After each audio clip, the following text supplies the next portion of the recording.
Le bilinguisme serait en baisse au pays selon Statistique Canada. Pourtant, les inscriptions dans les programmes d'immersion sont en hausse. Des enseignants d'immersion française réunis à Halifax ont discuté des défis du bilinguisme canadien.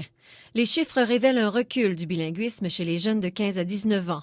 En fait, les 3 derniers recensements démontrent une baisse constante de la proportion de jeunes qui peuvent soutenir une conversation dans les 2 langues officielles. Mais plusieurs jeunes Canadiens semblent hésiter à se déclarer bilingues par manque de confiance en leurs compétences, ce qui aurait un impact lors des recensements. En Ontario, l'une des fondatrices du mouvement pour une capitale officiellement bilingue réagit avec vigueur aux propos du professeur Gilles Paquet, qui s'oppose à cette idée.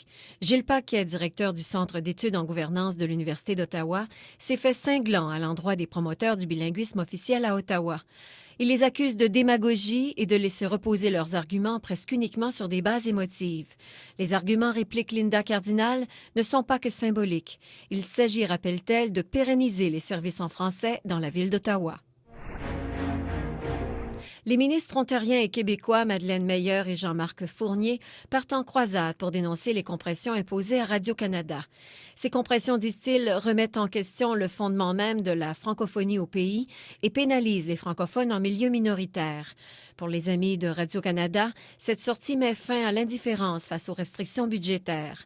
Les 2 ministres comptent rencontrer la direction de Radio-Canada, le commissaire aux langues officielles, le CRTC et le gouvernement fédéral pour faire pression.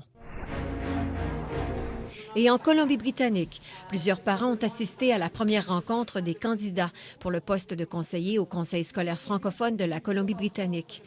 3 candidats sur 4 de la région scolaire du Grand Vancouver ont répondu aux inquiétudes des parents. Tous ont évoqué le manque criant d'infrastructures, la taille et la composition des classes. Certains parents ont décidé, à contre-cœur, de retirer leurs enfants des écoles francophones pour les inscrire dans une école d'immersion française. Ils expliquent que leurs enfants y gagnent au change avec davantage d'activités et de meilleurs résultats scolaires.